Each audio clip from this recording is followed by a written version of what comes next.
21-year-old Laken Snelling is now behind bars at the Fayette County Detention Center after police say she admitted to what happened. Something about this case has left people completely stunned. At first glance, it looked like the life of a typical college athlete. Classes, competitions, social media posts, and the fast-paced routine of campus life. But behind that normal image was a secret no one around her seemed to know about. A hidden pregnancy, a baby born inside a small apartment, and a discovery that would leave even investigators struggling to process what they were seeing. What happened in those early morning hours would soon trigger a criminal investigation, shocking accusations, and now a major legal twist that could change everything. Because the case against former cheerleader Laken Snelling has just taken a far more serious turn. As investigators began piecing together what happened that day, the timeline quickly became one of the most disturbing parts of the entire case. What initially appeared to be a tragic and confusing situation inside a college apartment soon turned into a complex criminal investigation filled with troubling details, unanswered questions, and decisions that prosecutors say cannot be ignored. Everything traces back to the morning of August 27, 2025, just as a new semester was beginning at the University of Kentucky in Lexington. Around 10:30 in the morning, police were called to an off-campus apartment after roommates reported a horrifying discovery: an unresponsive infant inside the residence. Officers arrived and quickly confirmed the worst. The newborn baby boy was pronounced dead at the scene.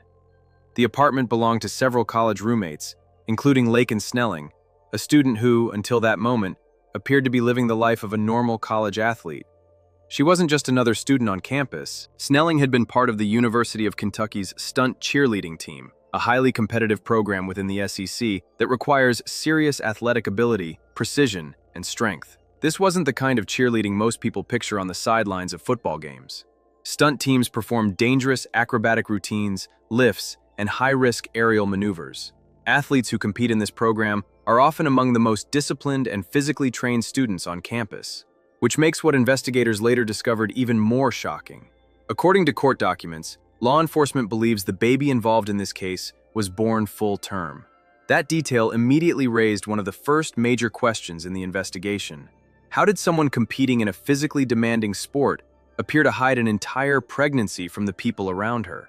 Friends, classmates, and even roommates reportedly had no idea. Investigators believe the birth happened earlier that same morning, around 4 a.m., inside Snelling's bedroom in the apartment she shared with others. What allegedly happened next is where the case begins to take an even darker turn. According to police reports, Snelling told investigators that after giving birth, she believed the baby was not breathing or possibly not alive. She reportedly claimed that she had been awake for roughly half an hour before falling asleep. When she woke up again, she told officers the baby had turned blue and purple, leading her to believe the infant had died. What prosecutors say happened afterward has become one of the most heavily scrutinized aspects of the case. Authorities say the newborn was wrapped in a towel and placed inside a black trash bag. The bag was then reportedly placed inside a closet in the bedroom, but the evidence didn't stop there. Investigators say Snelling also cleaned up blood inside the room using paper towels. According to court records, the cleaning materials were allegedly placed inside the same trash bag along with the infant's body. The placenta was reportedly placed inside a plastic bag as well. All of this, prosecutors say, happened inside the apartment while other roommates were still inside the home. And those roommates had already begun noticing that something strange was happening. One roommate reportedly sent a message to a Snapchat group chat saying they thought they heard something fall inside the apartment earlier that morning. Another roommate later told investigators they heard unusual noises for about an hour coming from Snelling's room. Still, none of them knew what had actually happened. After the alleged birth and the cleanup, investigators say Snelling then did something that would later become a major point in the case. She left the apartment. Despite having just gone through childbirth, she reportedly prepared to go about her day as if nothing unusual had happened. According to court records, she said she planned to attend class that morning.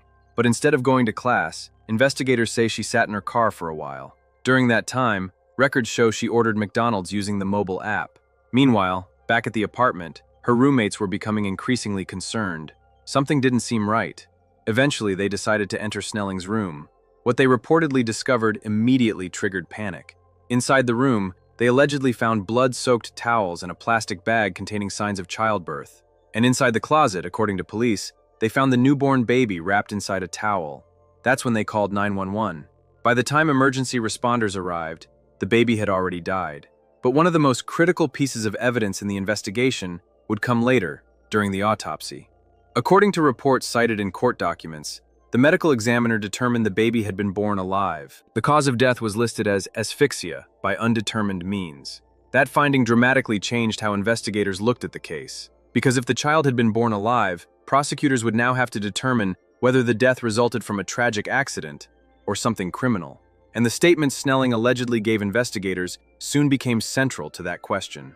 In interviews with police, she reportedly said that after waking up and seeing the baby's condition, she believed the infant had already died. She told investigators she wrapped the baby like a burrito and lay next to it for a moment that she described as a moment of comfort. But prosecutors later pointed out that statements she made at the hospital appeared to tell a slightly different story. According to medical personnel, Snelling allegedly told doctors the baby had shown a small amount of movement and even made a whimpering sound after birth. Those details would become incredibly important as investigators tried to determine what exactly happened during those early morning hours, and whether the newborn might have still been alive during the time the body was placed inside the closet. As the investigation moved forward, one thing became very clear. The case was no longer just about what happened inside that apartment. It was also about the evidence that could explain what Snelling knew, and when she knew it.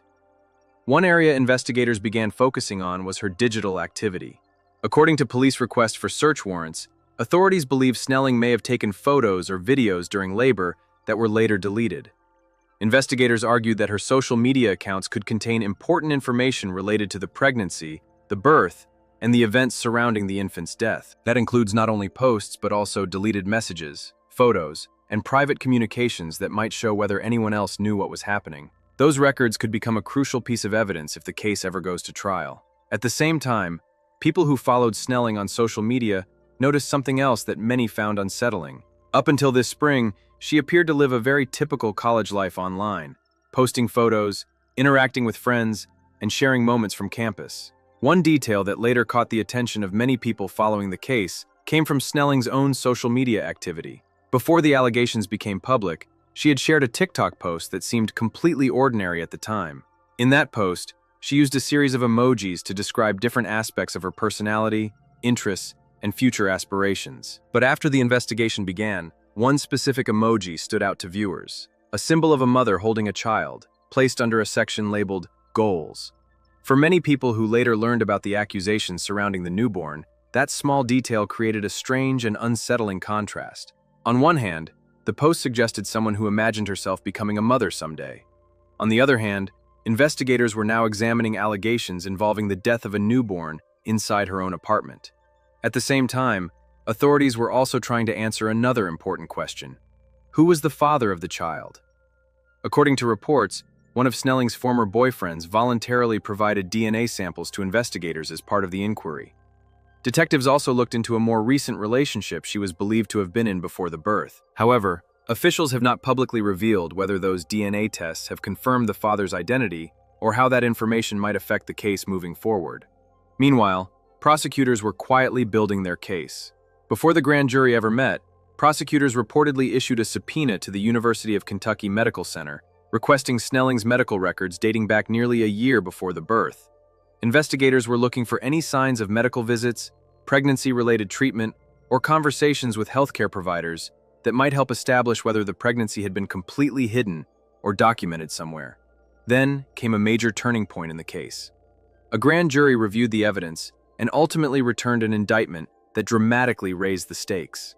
Snelling now faces first-degree manslaughter, along with several additional charges including abuse of a corpse, tampering with physical evidence, and concealing the birth of an infant. Prosecutors explained that the grand jury had been presented with 4 possible homicide levels under Kentucky law. After reviewing the available evidence, jurors determined that first-degree manslaughter was the most appropriate charge to pursue. Even though it is not the most severe charge available, it is still extremely serious. If convicted, Snelling could face up to 20 years in prison. For now, she remains out on bond under strict conditions, including electronic monitoring and house arrest at her father's home. But with the new indictment and an arrest warrant now issued, her legal situation could change quickly as the case continues to move through the court system. And the biggest question still remains unanswered. Was this a tragic accident during an overwhelming moment?